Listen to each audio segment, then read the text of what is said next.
Hello, everyone. It's good to be home. The beach was wonderful. And I am refreshed, and I am glad to be with you. So, knowing that this was my topic today, I was kind of paying attention to how often we say that word. We say it a lot. In fact, let's see, our opening song was called Sunshine of My Love, right? Steppenwolf? Cream?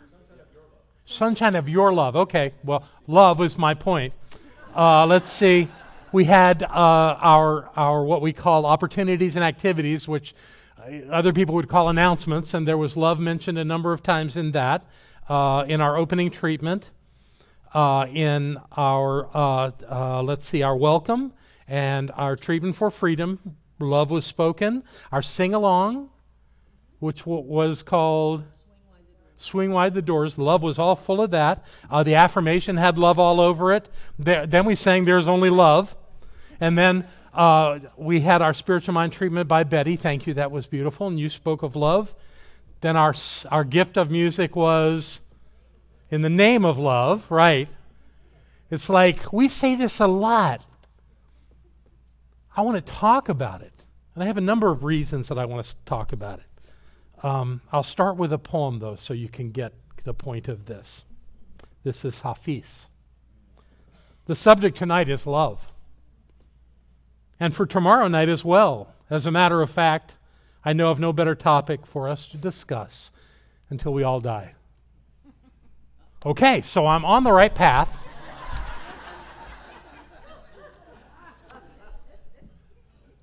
Barbara and I will have been married 30 years, 8 days from now.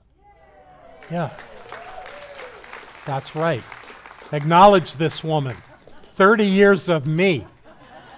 Oh. On our announcement for our wedding, the cover said Barbara Bonacorso, which was her name before, and John Waterhouse are getting married. And when you opened it up, it said, for the last time. Now that's a commitment. So we have worked diligently at understanding how to be in a relationship based in love. We've been paying attention for these 30 years. And we're not the only ones. I mean, there are other factors here. For example, our spiritual principles of our international movement. There are 10 of them, and number 2 is love. The only thing that we put ahead of that was oneness. And if you are a student of the science of mind, you understand that. Not that they can truly be separated, but it is part of who we are as a spiritual movement. It's who we are as a spiritual family here as well, because the second most affirmed value of our community is love. And you probably have noticed that it's on the back wall. And they are actually in order from left to right on that back wall. And only spiritual growth was ahead of that. And really, that's about being aware of oneness. So this idea of love is essential to who we are as a spiritual community. We cannot separate ourselves from it. At the same time, I don't think we talk about it enough. I don't think we delve into its meaning and its application as much as we could. And there are many ways to think of love, but I have specific things that I would like to approach with this morning. Certainly in history, more has been written about love than any other topic. Poets, songwriters, writers of novels and different things. Probably the most spoken of or most written about topic would be love. I actually Googled the word love. And what came up was, let's see if I can find, there it is, 72,976 listings. And then there was one, forgive me, that's not Googling it. That was just taking one of the websites on the page. It had 72,000 things on love. Love just goes on and on and on as a concept. Yet, what is it? What is it? And how do you absolutely use it to its fullest value? It must be something. Yet what you'll find is that in all of these writings, that some of them, it's not that they contradict, but they kind of go around the subject. And I wanted to give you some examples off one of those websites I went and looked at. These are all quotes. Love is like the wind. You can't see it, but you can feel it. Okay, that's great. One is loved because one is loved. No reason is needed for loving. Okay, I like that. Okay. Lovers don't finally meet somewhere. They're in each other all along. Rumi. 'Tis better to have loved and lost than never to have loved at all. People who have just broken up don't like that. But it's probably one of the most quoted quotes on love. You know you're in love when you can't fall asleep because reality is finally better than your dreams. Isn't that sweet? Dr. Seuss, right. The great prophet. Love recognizes no barriers. Love is composed of a single soul inhabiting two bodies. Aristotle. And finally, all you need is love. Da, da, da, da, da. Aren't these great? What is it? Nobody really speaks to what it is. They kind of dance around it, and I do too. And for much of my life, that's what I've done. But this idea of it has to have some identifiable thing that we can see and know about it that takes it to a different realm for us. So that's what I want to spend a little bit of time on, is talking about how that works. One thing that I have come to understand about love is that it's not a commodity. It's not a thing that I can give to you, and it's not a thing that I can withhold from you. And you can't do that to me or anyone else either. It's not that kind of thing that we manipulate. I think often people confuse love with affection and kindness and generosity. Those are the things that happen when you're experiencing love. But I don't think that's love. I think love is yet something else. I want to make sure I get my thoughts straight on this. The line that we use, virtually every person on the planet uses, the phrase is, I love you. Makes it sound like love is a verb. And many people believe that love is a verb. That has not been my experience. Those other things are verbs, are actions, but not necessarily the essence of what love is. I think love is something greater than that. I think love is something more important and deeper than that, than our actions. And yet, it eludes us, this idea of what love is and how it works. So, we have to look in a different direction to get a different response. Another thing people say is, I'm in love with you, which is an interesting thought, but I don't know how to be in love or out of love, in love, out of love. Is it a feeling that I have? Because I don't believe that love is an emotion. I don't think that we have the ability to control love at that level. I believe that love is actually a divine thing.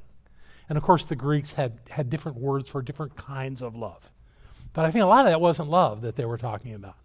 I think the only true love is the agape love. That's the thing. But again, what does that mean? That means God's love. Well, if God is all there is, if God is omnipresent, then love must be omnipresent as well. I have referred to love as the presence of the divine, and that really feels kind of right for me, to say that love is the essence of what God is. And when I know that, then it's not something that I can control. It's something that I must become aware of. That by becoming aware of it, all of these other things show up in my life. So what I believe and what I work from is this idea that love, the presence of the divine, is present at the point of me and everyone else. I once had a South American shaman suggest that love was actually the glue that holds the universe together. I like that too, which means that love, again, has to be everywhere and always. And that our job is to just simply be aware of it. And that when we are consciously aware of love, not intellectually, but that we have a sense of its presence, we're getting it, that our attitude and our actions change pretty dramatically.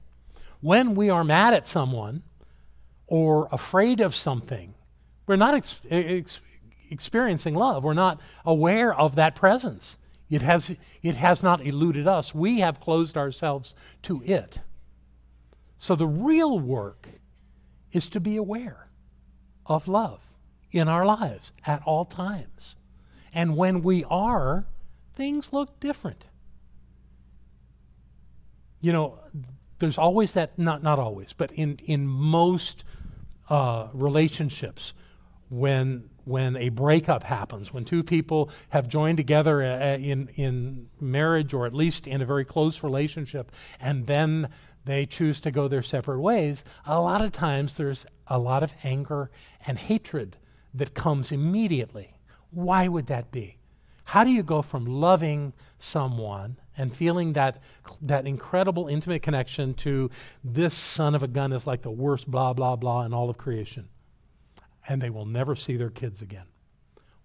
What does that do? What has that happen? Well, what I believe is that hate is the great mask of our emotions, that we mask our love with hatred so that we can manage things. Because the idea of this person not being in our life is so painful that we have to hate them to get any distance between them at all. You can know that a relationship is really over when the two people are totally indifferent to one another.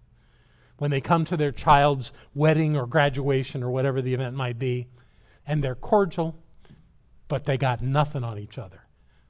That one's over. But when there's anger and hatred, there's still something that's being covered up. Because people that do that don't know how else to manage their emotions. I think a better idea is simply to love. Now, love does not mean that you have to do what people want you to do. It does not mean that you have to act a certain way toward anyone. It simply means that you're aware of love, and then that will dictate what happens. Very logically, very naturally, as an essence. And it changes the whole diagram of how this thing works when we're simply aware of the presence of love with everyone that we meet. It causes us to be respectful. It causes us to be generous. But we have to do the work. The love doesn't go anywhere. It's always there. It's always in every breath, in every beat of our hearts. We do not live our lives without that love. So Hafiz is right. It's the great subject. And when we focus on it, life gets better. And when we don't, something else happens. Again, so many things written and said about this idea of love. There was a wonderful song probably back in the 70s written by Burt Bacharach, sung by Dionne Warwick. And it was, what the world needs now is love, sweet love. Yeah, the next line is the problem. It's the only thing that there's just, how's it go? Too little of, too little of. No, there's not. There's more than enough love for everybody all the time. It's simply, how do we see it?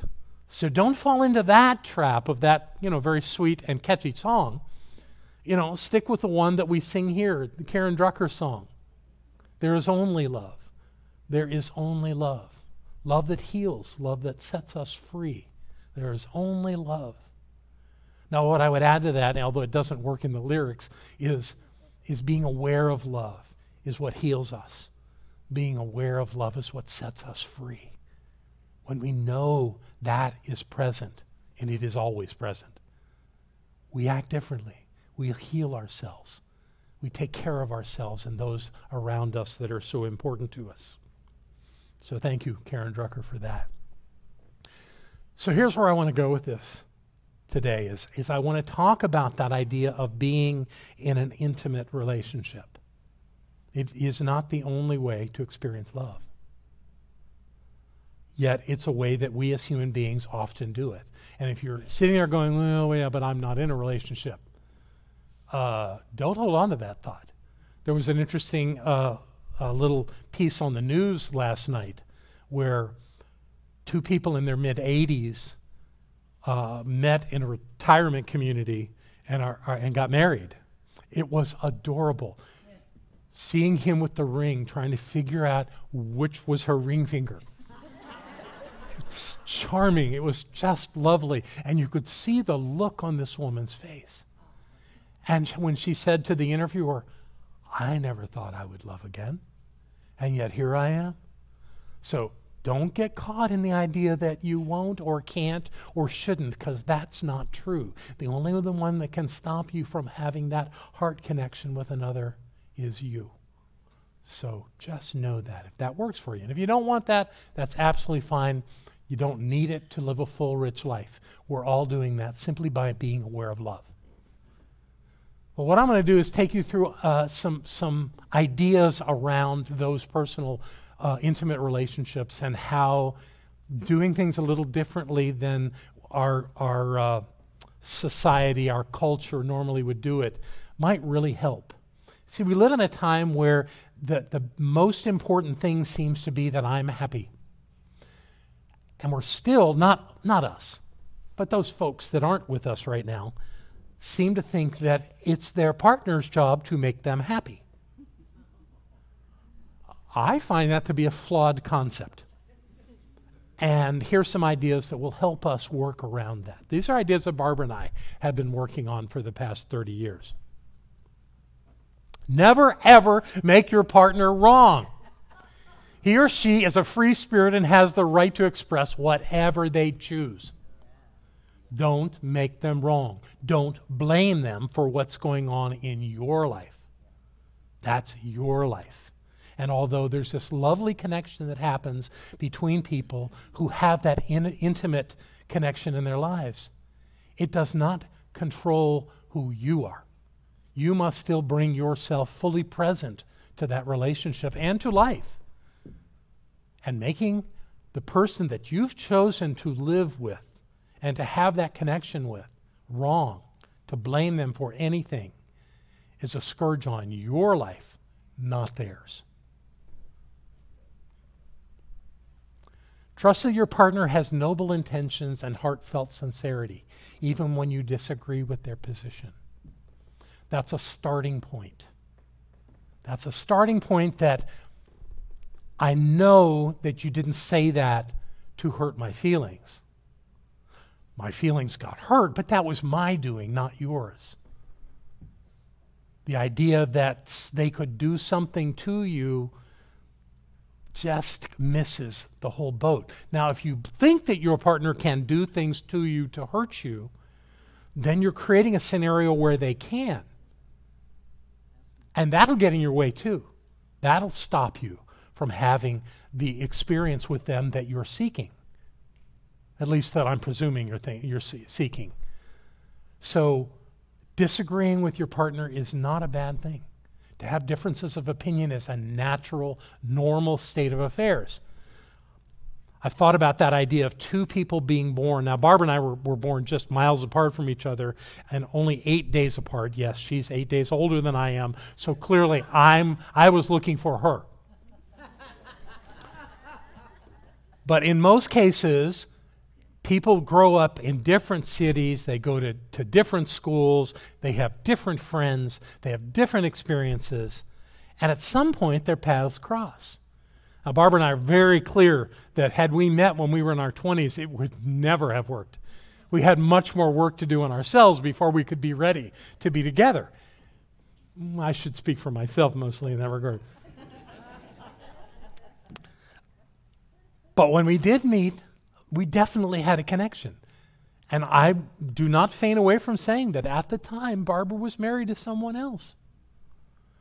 And I did my best to stay out of the middle of that and to just love her and be her friend, which worked for about, 4 years. But the idea of having differences of opinion are always going to happen, because moving through those different experiences, you have different ways of seeing the world. So suddenly this person that you're with is doing things differently than you've done them. That's when you need to be open and look at that idea of noble intentions and heartfelt sincerity. Nobody's out to get you. It's you that seems to think there's a problem here. So work it out by trusting that they're really with you on whatever's going on, even if they have a different opinion. Okay. Seek to understand why something is so important to your partner and put less energy on defending your own position. Isn't that what we tend to want to do? They say something or do something and we don't agree. And so we immediately start making wrong and defending our position the way we would do it, the way we think it should be, the way we think it should be spoken or approached. No, yeah, you're absolutely entitled to that opinion, but that's not the point of being in a relationship.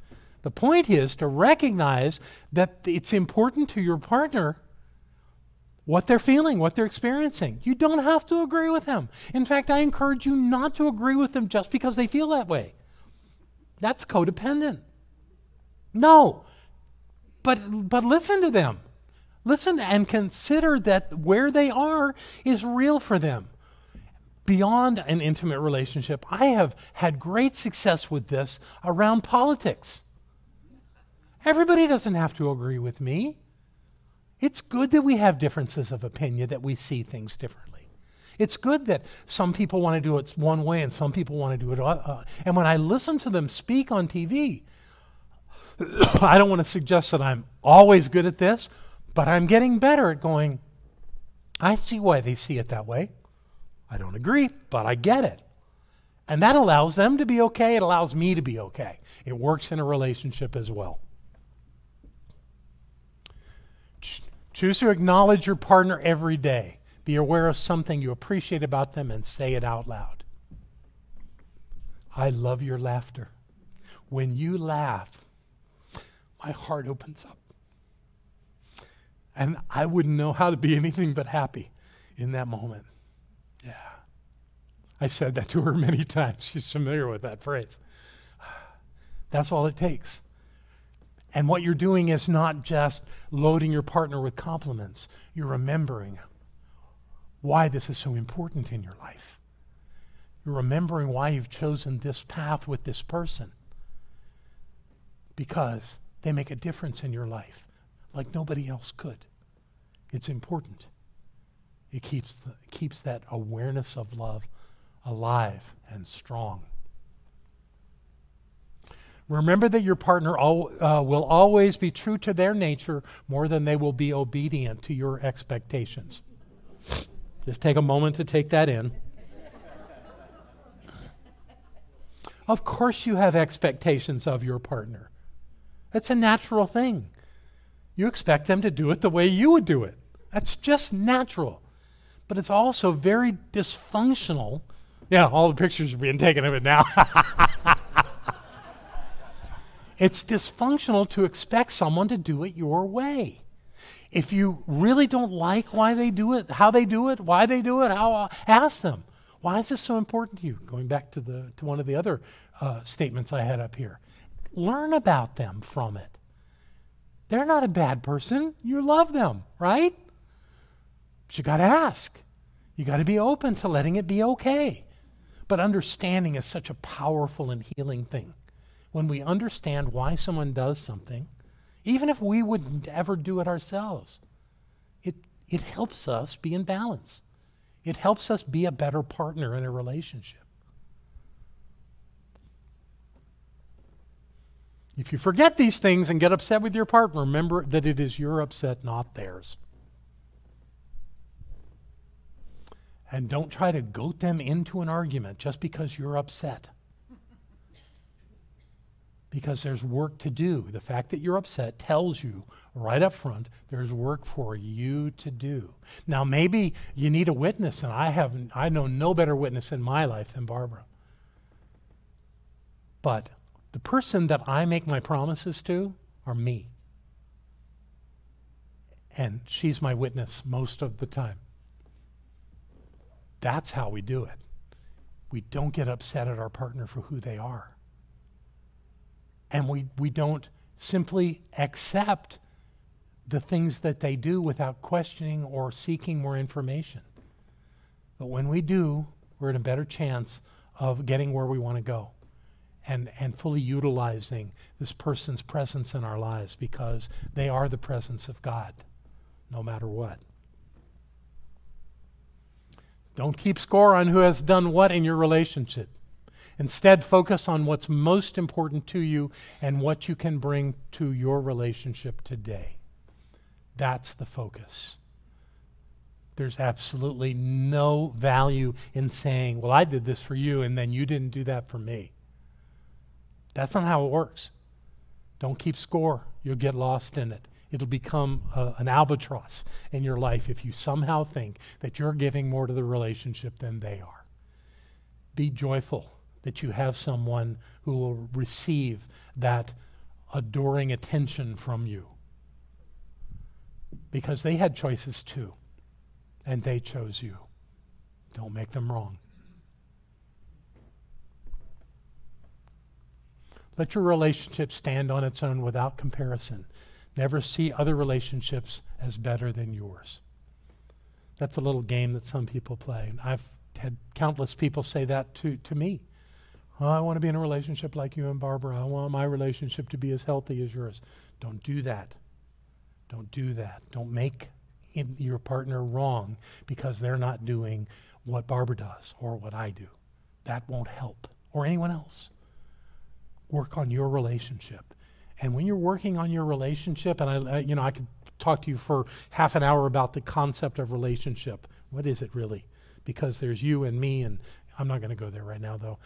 Anything you're working on that you would call in relationship is working on you. That's the work. I think that may be the next one up. No, stay flexible, resilient, and open to change. One thing I will guarantee you is your relationship will change. God knows I figured that out when my back injury came about. Barbara had to totally shift her focus in her life to tend to me. She was still here every day, but most of the time, 7 days a week for several weeks, she was with me, helping me, feeding me, supporting me. It was crazy. And she was completely in a loving space the whole time. She was joyous. She was there for me. Of course, now every time I bend over, she cringes. But she's getting better.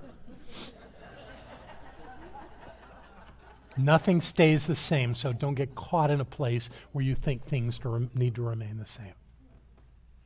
Remember that your partner is your mirror.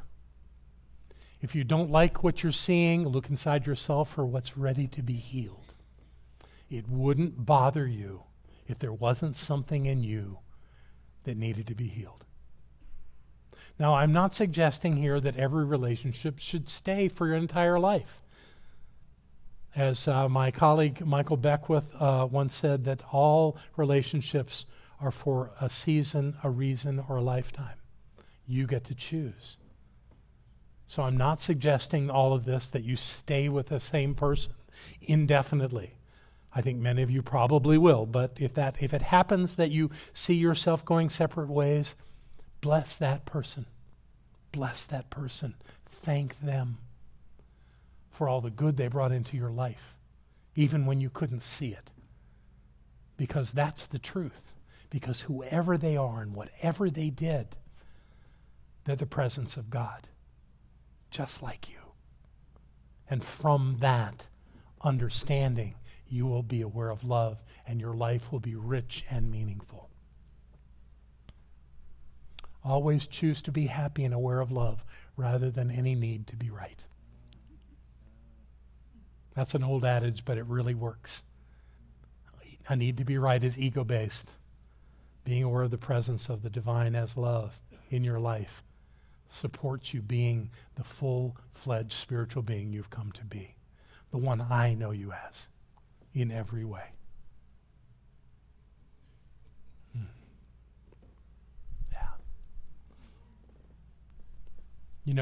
swans mate for life. Not a bad plan if it works for you. But whatever works for you, remember who you are. And remember who you've chosen to spend your life with. And make it the best every day. I love you very much. Thank you.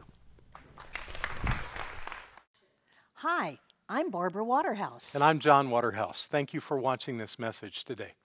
Through our website, cslasheville.org, we have over 1,000 messages, classes, and New Thought books, all to download at no charge to anyone. Producing this incredibly valuable collection of ideas is really making a difference in the world. It's changing lives everywhere. Please go to our website, cslasheville.org, and click the Donate button. You can support this life-changing ministry, and when you do, we'll send you a note of thanks and also put you on our daily prayers. By doing this, you're helping to raise the consciousness of people across the entire globe. We're changing lives together, those lives that are being more prosperous, more healthy, and more joyous. Thank you for being a part of this important work and supporting what we do here at CSL Asheville. Thank you.